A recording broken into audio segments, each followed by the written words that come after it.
Paul du cabinet Paul. Donc je suis assureur courtier.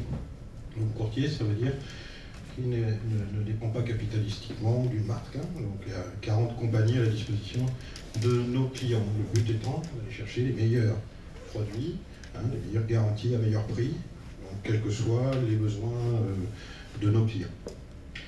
Voilà. Donc il y a 5 points qu'on va aborder. Donc le premier point, c'est l'assurance décès invalidité, qu'on appelle l'ADI, la perte totale irréversible d'autonomie, qui est un minimal, on va le voir. Ça c'est le préalable, si vous avez besoin bien sûr de prêts immobiliers. Donc on va voir quelques points à ne pas manquer, surtout les petites choses à éviter. La garantie financière d'achèvement, on va l'évoquer aussi dans un certain contexte qu'on va définir. La responsabilité civile décennale, dite RCI, la dommage ouvrage aussi, on peut en parler, et l'assurance multirisque habitation MRH. Et on peut appuyer sur le bouton, je pense qu'il y a une petite... et voilà. Et pourquoi pas la protection juridique pour être tranquille lors d'une construction. Voilà.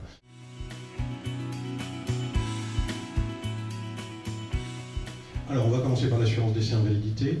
Donc le conseil que je donne à tous les clients, c'est d'externaliser leur assurance décès invalidité. Pourquoi? Parce qu'en général, lorsque vous faites votre marché, eh bien, les contrats groupes ne sont pas toujours compétitifs.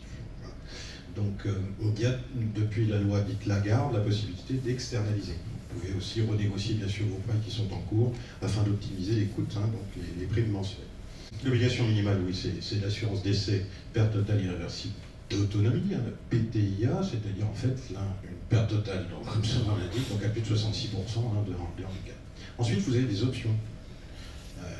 Donc le minimum vous sera demandé, c'est l'ADI PTIA par les banques, et ensuite vous pouvez rajouter l'invalidité permanente totale, une aptitude à tout le travail, pouvant lui apporter gain et profit. L'IPT est effectif si le taux d'invalidité est supérieur à 66%.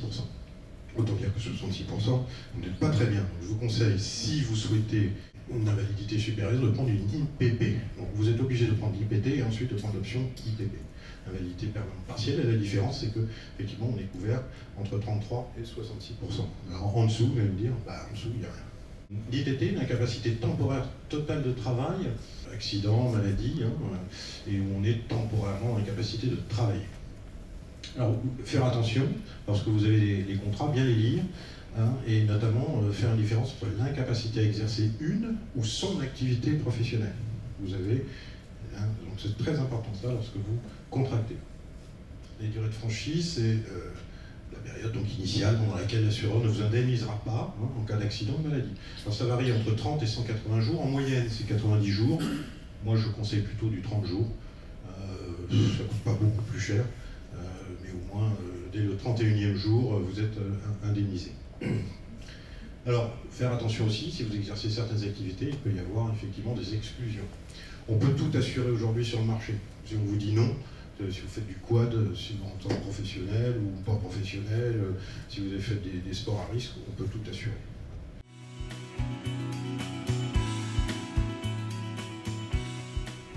Alors la GFA c'est très particulier, elle concerne les constructeurs de maisons individuelles. Elle est obligatoire lorsque vous avez recours à un sémiste. La première chose à vérifier, un vrai sémiste doit avoir sa garantie financière d'achèvement. S'il y a un problème de bonne foi, eh bien cette assurance vous permettra, grâce à ce contrat, d'avoir effectivement une maison normalement livrée. Et dans les normes. Voilà. Donc ça concerne qui? Les promoteurs, vendeurs en état futur d'achèvement, ce qu'on appelle les VFA notamment. Cette garantie financière, on la trouve aussi bien sûr dans les gros programmes immobiliers, notamment en défiscalisation pour certains, si vous voulez investir. Donc, vous retrouverez une GFA, une limite de souscription de 5 millions d'euros, je pense que ça devrait aller.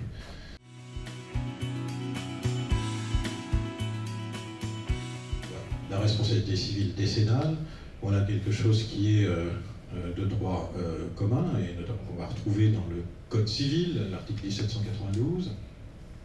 Je vous le lis in extenso, parce que donc là, tout constructeur d'un ouvrage est responsable de plein droit envers le maître ou l'acquéreur de l'ouvrage, des dommages, même résultant d'un vice du sol, qui compromettent la solidité de l'ouvrage, ou qui, l'affectant dans l'un de ses éléments constitutifs ou l'un de ses éléments d'équipement, le rendent impropre à sa destination. Voilà. Et il y a donc une présomption de responsabilité qui pèse sur lui pendant les 10 ans qui suivent la réception des travaux. Donc vérifiez systématiquement, effectivement, lorsque vous faites construire, il faut absolument que vos artisans soient propriétaires d'une décennale en vigueur.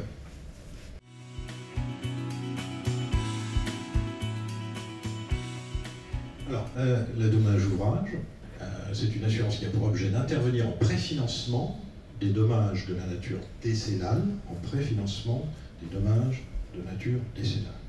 Donc elle vient en renfort lorsque vous avez un souci manifeste, une malfaçon par exemple, elle vient là pour en fait vous indemniser immédiatement le dommage ouvrage. Elle permet de procéder au remboursement, voilà, l'exécution de toutes les réparations faisant l'objet de garanties décennales sans attendre une décision de justice statuant sur la responsabilité de chacun, parce que ça peut durer très très longtemps. On en parlera un peu plus loin. Une chose paraît importante, en cas de non-souscription de cette assurance, non seulement l'indemnisation des éventuelles malfaçons sera plus longue à obtenir, mais en cas de revente de la maison dans le délai de 10 ans, suivant l'achèvement de sa construction, le maître d'ouvrage, donc le propriétaire, est personnellement responsable vis-à-vis du nouvel acquéreur de toutes les conséquences résultant du défaut d'assurance. Le constructeur ou l'entrepreneur peut refuser d'exécuter le contrat car l'assurance de dommages est obligatoire. Et oui. En l'absence d'assurance dommage ouvrage et d'assurance responsabilité, il n'existe aucun recours possible à un fonds de garantie couvrant l'assurance construction. Alors, les particuliers qui n'encourent pas de sanctions pénales, cependant lors de la vente d'un bien achevé depuis moins de 10 ans, ou d'un bien ayant subi une rénovation lourde, ça peut être un agrandissement, moins de 10 ans, le vendeur doit produire l'attestation de l'assurance. Dans l'acte de vente, le notaire précise l'existence ou non de cette assurance. Après, elle livre à chacun de prendre évidemment un bien qui n'est pas couvert par une dommage ouvrage. C'est l'acquéreur qui choisit le risque. Enfin, certaines banques ne débloquent les fonds qu'après la délivrance d'une attestation d'assurance. Oui, on peut en reparler là en 2 petites minutes. L'étude géotechnique est obligatoire pour obtenir l'assurance dommage ouvrage. En gros, ça va plus loin que l'étude de sol, on fait du carottage. Il y a des recommandations qui sont faites par une société qui est donc géotechnicienne, n'est-ce pas? Et là, on va déterminer s'il faut 2, 3, 4, 5 rentes par pain.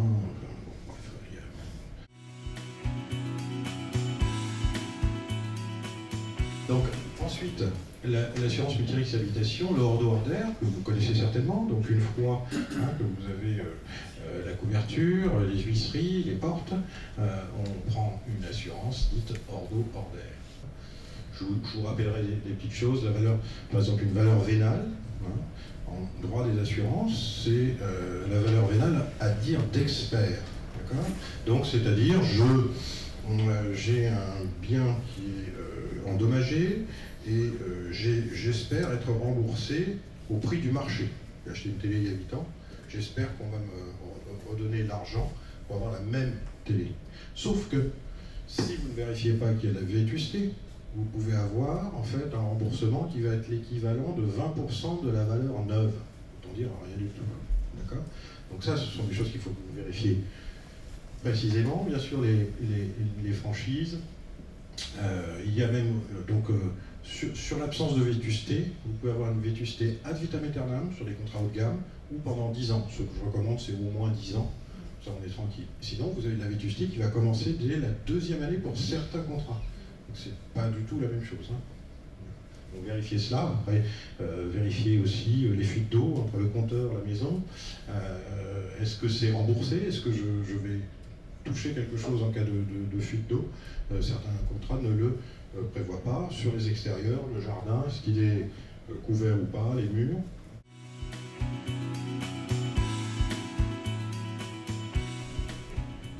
La protection juridique, je la recommande, que ce soit pour des individuels, des particuliers ou des professionnels, avec une petite nuance, un petit truc.